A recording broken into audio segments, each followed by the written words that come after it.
दानि मर्डान वर्ल्ड एबा भार्चुअल वर्ल्डआव जों एखमब्ला बिटकइन खामायनो सानो, नाथाय डिजिटेल मानि एबा बिटकइनखौ बाद होनानै गोबां बेसेन गोसा कारेन्सिबो नुनो मोननाय जायो। लोगोसे बैफोर हादराव जुदि नोंथाङाबो खामानि मावनो सानोबा नोंथाङाबो माहाजोन जानो हागोन। आं दिनैनि बे भिडिअआव 10 बयनिफ्रायबो बेसेन गोसा कारेन्सिनि सोमोन्दै नोंथांमोननो फोरमायगोन। जेरै नाम्बार 10 केनेडियान डलार। केनेडियान डलारखौ बुहुमनि बयनिख्रुइबो 6 नाम्बार ट्रेडेड आरो 5 नाम्बार लार्जेस्ट रिजार्भ कारेन्सियाव दोननाय जादों। मार्केटआव बे कारेन्सिनि बोलोखौ बैफोरजों सुनानै नायनो हायो, जेरै फरेक्स ट्रेडिंजों लोगोसे ग्लबेल फरेन एक्सचेन्जआवबो सानफ्रामबो 5% हिसाबै बे कारेन्सिजोंनो सोलिनाय नुनो मोनो। आरो नोंथाङा सानदों जानांगौ, थेवबो बे कारेन्सिया मानो एसेबां बेसेन गोसा? अब्ला आं खोन्थानोसै। क्रुड अइल दिहुननायाव आरो साप्लाइ खालामनायाव साउदी आरबनि उनाव कानाडा हादरखौनो नुनाय जायो। बेनि अनगा कानाडा हादरनिफ्राय इउरेनियाम साप्लाइ खालामनायखौबो नुनो मोननाय जायो। दिनैसिम कानाडा हादरा इउरेनियाम साप्लाइ खालामनायाव बुहुमनि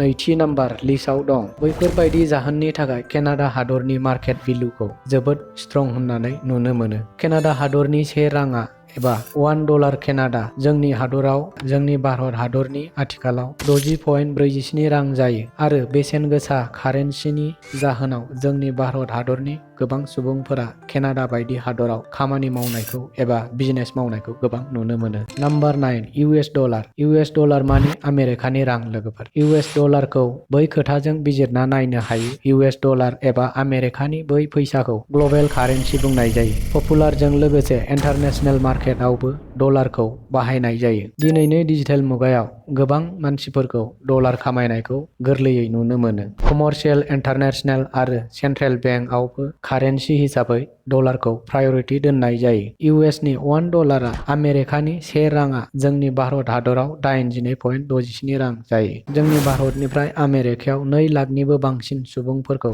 साख्रि मावनाय एबा डलार खामायनायखौ आथिखालाव गोबां नुनो मोनो। Number 8 Swiss franc. समायना दै बाज्रुमनाय, गुफुर गुफुर बरफनि हाजो सा मिनिस्लु सेल्फि लानो बयबो सिमां नुयो। नाथाय जाय सुबुंनि सिपिआ स्विस कारेन्सिजों बुंफबनाय, बैफोर सुबुंफोराल' बै सिमांखौ फुरा खालामनो हायो। गोरोन्थिजोंबो बै कारेन्सिखौ इन्डियान रुपिसजों सुनानै एबा एखे दासान, मानोना बै कारेन्सिया बुहुमनि गोबां कारेन्सिखौ फेजेननो हायो। स्विस फ्रांकनि से राङा जोंनि भारत हादराव 88.77 रां जायो। सिदायै बुङोबा बै जायगानि सुबुंफोरा माहाजोनजोब। मुलुगनि कौटि रांनि माहाजोन 8 लाख जन सुबुंफोरा सुइजारलेण्डआवनो थायो। आरो जुदि नोंथाङा बिदि जायगायाव बेरायनो प्लान खालामदोंबा गावनि सिपिखौ मोजाङै थाल लाग्रोनाया गाहाम जागोन। Number 7 European euro'. मोनसे नङा, मोननै नङा, 19टा हादराव सोलिग्रा कारेन्सि। डलारनि सेकेन्ड नाम्बाराव इउर' कारेन्सिखौनो इन्टारनेशनेल मार्केटआव नुनो मोनो। बे कारेन्सिया जार्मानी, स्पेन, फ्रान्स, इटाली बैफोरबायदि गोहोगोरा 19टा हादराव सोलियो। बेजों लोगोसे बै कारेन्सिखौ अफिसियेल महरावबो नुनो मोनो। इन्टारनेशनेलि $1 आ 0.94 इउर' जायो। अब्ला नोंथाङा सानदो जोंनि भारतआव बेसेबां जागोन? €1 इउर'पियान इउर'नि से राङा जोंनि भारत हादराव 88.01 रां जायो। इयुनाव खुसियै थांना थानो थाखाय जोंनि भारत हादरनि सुबुंफोरा जार्मानी, इटालियान बैफोरबायदि हादराव खामानि मावनायखौ नुनो मोनो। Number 6 Cayman island dollar. Caribbean British टेरिट'रिनि सिङाव थानाय केमेन आइलेन्ड मुंखौ नोंथाङा खोनायाखैबो जानो हागौ, नाथाय बे मुंखौ बेंकिं वर्ल्डआव माब्लाबा नङा माब्लाबा जों खोनानो मोनो। बेसेन गोसा कारेन्सिजों लोगोसे केमेन आइलेन्ड डलारखौ गोबां गिदिर गिदिर कर्प'रेसनाव टेक्स हेभेन महरावबो नुनो मोनो, मानोना बै हादरा गोबां गिदिर गिदिर बेंकआव फान्ड होनायनि खामानि मावो आरो बैनिफ्राय बियो गावनि कारेन्सिखौ बेसेन गोसा खालामो। इन्टारनेशनेलि केमेन आइलेन्ड डलारआ जोबोद बेसेन गोसा। बेनिखायनो केमेन आइलेन्डनि $1 आ जोंनि भारतआव 99.25 रां जायो। केमेन आइलेन्डनि सुबुं अनजिमाया गासै 67,629ल'। नाथाय गोमोथाव बाथ्राया बै हादरावबो माखासे भारत हादरनि सुबुंफोरखौ नुनो मोनो। Number 5 British pound स्टार्लिं।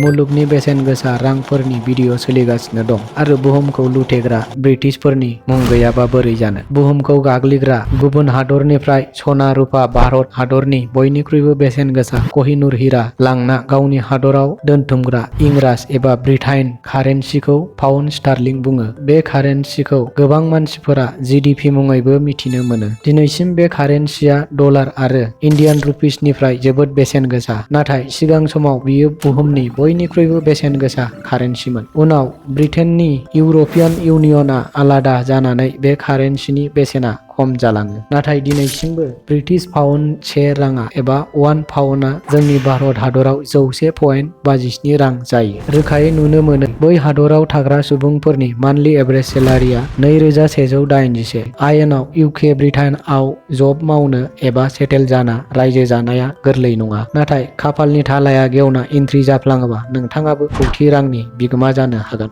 Number 4 जर्डानियान dinner. Digital मुगायाव एसेबां डेभेलपमेन्ट नङै हादरनि कारेन्सियाबो डलारखौ फेजेननो हायो। नोंथाङा मिथियाब्ला जर्डानियान दिनारखौनो हमना लादो। 1949 मायथाइनिफ्राय जेब्ला जर्डानियान दिनार अफिसियेल कारेन्सि बानायनाय जादोंमोन, बै मायथाइनिफ्रायनो बे कारेन्सिखौ दिनैसिम बेसेन गोसा जालांनायखौ नुनो मोनदों। दिनैनि मुगायाव जर्डानियान दिनार से राङा एबा 1 जर्डानियान दिनारआ जोंनि भारतनि 116.55 रां जायो। गोमोथाव बाथ्रा बेनोदि बै हादरावबो गोबां डेभेलपमेन्ट जानांगौ बाखि दंबावो। अब्लाबो बै हादराव जोंनि भारतनिफ्राय गारमेन्ट सेक्टर, बिजनेस सेक्टर आरो ITI सेक्टराव जब मावनायखौ नुनो मोनो। नाम्बार 3 अमेनि रियेल। जाय हादराव थावजों बुंफबनाय बै हादरनि कारेन्सिया बोरै खम जानो? आं बुंदों आरब इस्लामि अमेन हादरनि सोमोन्दै। बै हादरनि अफिसियेल कारेन्सिनि मुङा अमेनि रियाल। 7 मे 1970 आव अमेनि रियेल कारेन्सि इन्ट्रडुस जानायनिफ्रायनो बे कारेन्सिनि भेलुखौ बांबोनायखौ दिनैसिम नुगासिनो दं। नाथाय अमेन हादराव एसेबां डेभेलपमेन्ट क्लिन हादर नङा। अमेन हादराव क्रुड अइल एबा थाव गोबां मोननाय जायो। अमेनि हादरनि से राङा जोंनि भारत हादराव 214.70 रां जायो। एसेबां बेसेन गोसा रांनि थाखायनो बै हादराव 4,48,000 इन्डियान माइग्रेन्टफोरा खामानि मावो। बै हादराव खामानि मावग्रा माइग्रेन्टफोरनि पार मान्थ सेलारिया 1700 अमेनि रियाल जायो। Number 2 Bahraini dinar. जुदि नोंथाङा खामायनो सानदोंब्ला बारानियान दिनारआ नोंथांनि थाखाय पारफेक्ट डेफिनेसन जानो हागौ। बै हादरनि सुबुं अनजिमाया 18,47,900। बै हादरनि एबा 1 बारानियान दिनारआ जोंनि इन्डियानाव 219.27 रां जायो। जुदि नोंथाङा सानो बेनि बेसेन गोसानि खारना मा? मानोना बे कारेन्सिखौ सेन्ट्रेल बेंक आरो फाइनान्सियेल सार्भिसफोराव बाहायनाय नुनो मोनो। लोगोसे बारानियान हादराव क्रुड अइल एबा थाव मोननाय जायो। बेनिखायनो बारानियान दिनार कारेन्सिखौ डलारनि जौसिनाव दोननाय जादों। नाथाय बे कारेन्सिया इन्टारनेशनेल मार्केटआव सोलिया, गावनि हादरावल' सोलियो। Number 1 Kuwaiti dinner. मुलुगनि बयनिख्रुइबो बेसेन गोसासिन फैसा। कुवैती दिनारआ